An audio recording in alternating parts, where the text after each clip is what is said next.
नमस्कार दोस्तों, इस चैनल में आपका स्वागत है। आइए इस वीडियो में हम लोग समझते हैं क्लास 10 ट्रिग्नोमेट्रिक यानी त्रिकोणमिति को हम लोग समझते हैं। यहाँ पर आज हम क्वेश्चन नंबर 8.1 का क्वेश्चन नंबर 2 और 3 को बनाएंगे। इससे पिछले वीडियो में मैंने क्वेश्चन नंबर 1 बता दिया है और 8.1 के लिए जितने भी फॉर्मूले हैं वो मैंने इससे पहले वाले वीडियो में बता दिया है, वहाँ पर आप देख सकते हैं।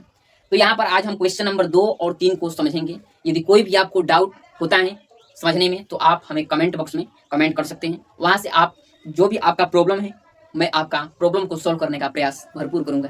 यहाँ पर देखिए, सबसे पहले हम क्वेश्चन नंबर 2 देखते हैं। यहाँ पर देखिए क्वेश्चन नंबर 2 दिया है, एक्सरसाइज 8.1 का, बुक है केसी सिन्हा मैथ्स। यहाँ पर दिया है क्वेश्चन, दिए गए चित्र में निम्नलिखित के मान ज्ञात करें। यहाँ पर दिया है, यहाँ पर देखेंगे एक यहाँ पर ट्रायंगल दिया है।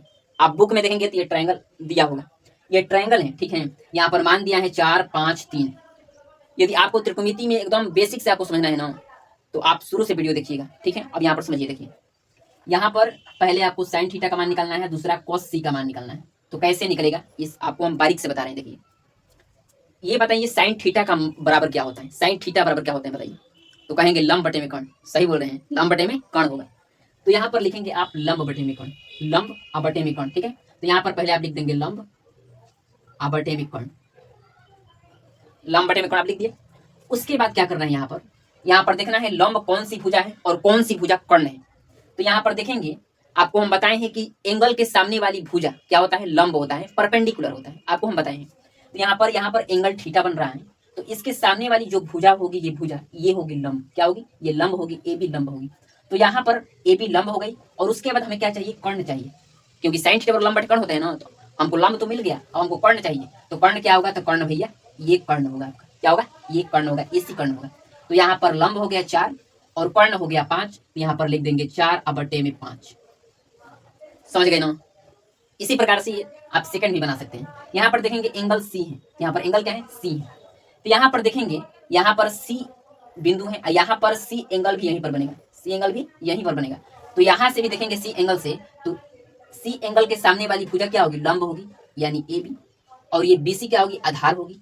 और ए सी क्या होगा, कर्ण होगा, इसके अनुसार, तो एंगल सी के अनुसार। तो यहाँ पर देखिए कॉस थीटा बराबर क्या होता है, तो आधार बटे में कर्ण होता है, ठीक है। तो यहाँ पर आधार देखिए, आधार क्या है, बीसी है, ठीक है। तो यहाँ पर पहले हम लिख देते हैं फॉर्मूला, कॉस थीटा बराबर आधार बटे में कर्ण होता है, ठीक है। अब आधार यहाँ पर कितना है, 3 है, ठीक है। अब बटे में कर्ण यहाँ पर कितना है, तो कर्ण यहाँ पर बोलेंगे 5। तो यहाँ पर आपका क्वेश्चन बन गया। आपको हम एक बात बताते हैं, जैसे देखिए यहाँ पर मान लीजिए, यहाँ पर यदि साइन एक्स लिखा है, इसका मतलब यहाँ x क्या दर्शा रहा है, यहाँ पर x दर्शा रहा है कोण, एंगल दर्शा रहा है, ठीक है ना। यदि वही मान लीजिए हम लिख दें cos y, तो यहाँ पर y क्या दर्शा रहा है, यहाँ पर y एंगल दर्शा रहा है, ठीक है, कोण दर्शा रहा है। यदि वही हम लिख दे रहे हैं यहाँ पर tan थीटा, tan थीटा, तो यहाँ पर थीटा क्या दर्शा रहा है, tan थीटा में थीटा क्या दर्शा रहा है, तो बोलेंगे कोण दर्शा रहा है, ठीक है। तो ये समझिए। अब यहाँ पर हम लोग समझते हैं क्वेश्चन नंबर 3।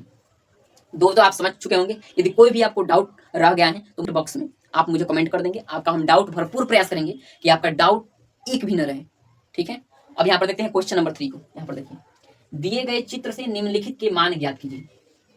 यहाँ पर चित्र देखिए, यहाँ पर ट्रायंगल दिया है ए बी सी। ट्रायंगल का मतलब त्रिभुज, आपको आसान भाषा में बता रहे, त्रिभुज, ठीक है। यहाँ पर त्रिभुज दिया है और यहाँ पर पहला साइन थीटा का मान निकालना है, दूसरा tan थीटा का मान निकालना है, तीसरा tan a minus cos c।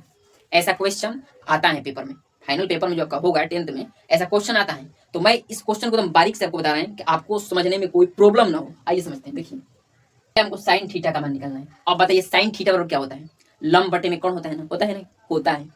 अब यहाँ पर देखिए, यहाँ पर जब थीटा एंगल बन रहा है तो आपको हम बताए हैं कि एंगल के सामने वाली भुजा क्या होती है, लंब होती है। तो ये क्या होगा, ये हो जाएगा लंब, ये भुजा बीसी क्या होगा, तो ये बीसी भुजा लंब होगा। अब यहाँ पर देखिए बीसी दिया ही नहीं है, तो भैया कैसे निकलेगा, तो आपको हम बता रहे हैं। यदि बीसी नहीं दिया है ना तो बीसी कैसे निकलेगा, आपको हम बता रहे हैं। देखिए यहाँ पर पहले देखिए, यहाँ पर ये क्या है, एसी क्या है, तो बोलेंगे एसी कर्ण है। जो तिरछा होता है वो क्या होता है, वो कर्ण होता है। और यहाँ पर ये तो हमको कर्ण मिल गया, और ये जो हो जाएगा ये आधार हो जाएगा, थीटा के अनुसार ये लंब हो गया, बीसी लंब हो गया, और ये हो जाएगा आधार और ये हो जाएगा कर्ण। क्योंकि आपको पता है कि समकोण त्रिभुज में तीन ही भुजा होती हैं, एक होता है कर्ण, एक होता है लंब और तीसरा होता है आधार। तो जब ये लंब हो गया बीसी और ये कर्ण हो गया तो ये लंब हो जाएगा, सॉरी ये आधार हो जाएगा। तो अब आपको बीसी निकालना है।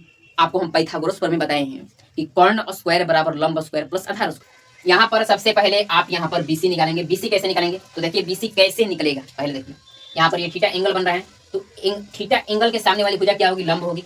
यानी आपको लंब निकालना है, क्या निकालना है, लंब निकालना है। तो आपको हम पाइथागोरस प्रमेय बताए हैं कि लंब बराबर क्या होता है, लंब बराबर होता है रूट में कर्ण का स्क्वायर माइनस आधार का स्क्वायर। यहाँ पर आधार हम शॉर्ट में लिखे हैं, ठीक है। लंब बराबर क्या होता है, रूट में कर्ण स्क्वायर माइनस आधार स्क्वायर। आपको पाइथागोरस प्रमेय बताए हैं, यदि नहीं आपको पता होगा तो मेरे पिछली वीडियो में आप चले जाइएगा, वहां पर हम बताए हैं पाइथागोरस प्रमेय और फॉर्मूला भी बताए हैं, वहां पर आप देख लीजिएगा, ये अच्छे से समझ जाएगा। तो यहाँ पर देखिए, यहाँ पर लंब बराबर क्या होता है, अंडर रूट कर्ण स्क्वायर माइनस आधार स्क्वायर होता है, ठीक है। तो यहाँ पर निकालेंगे आप कर्ण, यहाँ पर आपको लंब निकालना है, तो लंब कैसे निकलेगा, यहाँ पर सबसे पहले यहाँ पर इस प्रकार से रूट बनाएंगे। कर्ण का मान कितना दिया है, 13 दिया है, तो यहाँ पर 13 लिखेंगे, 13 का स्क्वायर माइनस आधार का, आधार कितना दिया है यहाँ पर, आधार दिया है 12। जब ये यहाँ पर एंगल थीटा बनेगा तो इसके सामने वाली भुजा क्या होगी, लंब होगी, और ये क्या होगा, आधार होगा। यानी 13 का स्क्वायर माइनस 12 का स्क्वायर इस प्रकार करेंगे, ठीक है। अब यहाँ पर घटाइए इस प्रकार से, 13 का स्क्वायर क्या कितना होता है, 169। 13 का स्क्वायर कैसे निकालेंगे, आपको कर देना है 13 गुणे 13 कर देंगे, जितना आएगा वो क्या हो जाएगा, 13 का स्क्वायर। 12 का स्क्वायर निकालना है तो 12 गुणे 12 कर देंगे तो 12 का स्क्वायर निकल जाएगा, जितना आएगा उतना। तो यहाँ पर आप ऐसे निकाल सकते हैं। तो यहाँ पर 169 आ गया माइनस 13 का स्क्वायर 169, 12 का स्क्वायर माइनस 144। अब यहाँ पर 169 में 144 करिए, कितना आएगा, यहाँ पर रूट में आएगा 25। और बताइए 25 का वर्गमूल कितना होता है, तो बोलेंगे 5 होता है। तो यहाँ पर आप लिख देंगे 5, कितना आ जाएगा 5। तो यहाँ पर आपको लिख देना है BC, BC बराबर 5 यहाँ पर लिख देना है। अब यहाँ पर निकलना है पहला साइन थीटा का मान, दूसरा tan थीटा का मान, और तीसरा tan A minus cot C का मान निकलना है। कैसे निकलेगा, सबसे पहले यहाँ पर आप फर्स्ट यहाँ पर लिखेंगे साइन थीटा। अब साइन थीटा क्या होता है, लंब बटे में कर्ण, यानी लंब बटे में कर्ण। लंब का मान कितना है, तो ये एंगल के अनुसार ये क्या होगा, लंब होगा, BC क्या होगा, लंब होगा। तो लंब क्या लिखेंगे 5, अब बटे में कर्ण है ना, तो कर्ण कितना है, कर्ण यहाँ पर 13 है, तो बटे में 13 लिख देंगे। ये आपका पहला निकल गया। फिर इसी प्रकार से आप दूसरा निकाल देंगे। दूसरा है tan थीटा। tan थीटा और आपको पता होगा कि tan थीटा और क्या होता है, लंब बटे में आधार होता है। तो यहाँ पर लिखेंगे लंब बटे में आधार। आधार को हम शॉर्टकट में लिख रहे हैं। अब यहाँ पर लंब कितना है, तो यहाँ पर लंब हो जाएगा BC, यानी BC बराबर 5 है, तो यहाँ पर 5 लिख देंगे। अब बटे में यहाँ पर आधार कितना होगा, तो आधार यहाँ पर 12 हो जाएगा, तो बटे में 12 लिख देंगे। आपका दूसरा भी बन गया। इसी प्रकार से आप तीसरा यहाँ पर बना सकते हैं। तीसरा यहाँ पर इस प्रकार से लिखेंगे, और यहाँ पर कितना है, tan A minus cot C। अब यहाँ पर आपको मान बैठाना है, tan A minus cot C। अब यहाँ पर देखिए tan A यहाँ पर क्या दर्शा रहा है, एंगल दर्शा रहा है, यहाँ पर C क्या दर्शा रहा है, एंगल दर्शा रहा है। तो tan थीटा और क्या होता है, लंब बटे में आधार होता है, और cot थीटा बराबर आधार बटे में लंब होता है। यहाँ पर tan थीटा और क्या यहाँ पर लिखेंगे, देखिए नीचे यहाँ पर लिखिए इस प्रकार से, tan थीटा बराबर लंब बटे में आधार माइनस cot थीटा बराबर आधार बटे में लंब। लंब को हम शॉर्टकट में लिखे हैं, ठीक है। अब यहाँ पर देखिए इसका मान बैठाइए, यहाँ पर मान बैठाइए, यहाँ पर लंब बटे में आधार। अब यहाँ पर एंगल ए के अनुसार आपको देखना है, लंब कौन सा है, आधार कौन सा है। तो यहाँ पर देखिए एंगल यहाँ पर ए बन रहा है, तो इसके अनुसार इसके सामने वाली भुजा क्या होगी, लंब हो जाएगी, और ये क्या हो जाएगी, आधार हो जाएगी। अब tan थीटा और क्या होता है, तो लंब बटे में आधार होता है, तो ये क्या हो जाएगा, लंब BC बटे में AB। AB क्या हो जाएगा, आधार हो जाएगा। तो यहाँ पर लिखेंगे BC बटे में AB, यहाँ पर क्या लिखेंगे, BC बटे में AB माइनस। अब देखिए अब cot C, अब एंगल C के अनुसार आपको देखना है यहाँ पर। तो यहाँ पर एंगल C के अनुसार देखिए, यहाँ पर ये लंब हो जाएगा AB, और ये BC क्या हो जाएगा, आधार हो जाएगा। ये C के अनुसार यहाँ पर जब एंगल बनेगा तो इसके अनुसार ये क्या भुजा हो जाएगी, ये लंब हो जाएगी AB, और ये BC क्या हो जाएगी, ये आधार हो जाएगी। तो यहाँ पर cot थीटा और क्या होता है, आधार बटे में लंब, यानी आधार क्या है, BC। यहाँ पर आधार BC बटे में लंब कितना है, तो लंब है AB। अब यहाँ पर BC AB का मान बैठा भी सकते हैं, नहीं बैठा सकते हैं, कोई प्रॉब्लम नहीं है। यहाँ पर कटा दीजिए, यहाँ पर देखिए, यहाँ पर BC बटे में AB माइनस BC बटे में AB, मतलब BC बटे में AB मेरे BC बटा AB यदि घटाएंगे तो कितना बचेगा, 0 बचेगा। तो उसी को इस प्रकार घटा दीजिए, 0 आ गया आपका आंसर। तो ये बन गया आपका। तो आशा करते हैं कि आपको समझ में आया वो क्वेश्चन। अगली वीडियो में हम लोग बात करेंगे क्वेश्चन नंबर 4, 5, 6, अगली वीडियो में बात करेंगे। तो मिलते हैं आपसे फिर हम नेक्स्ट वीडियो में। Thank you so much, all the best, good luck.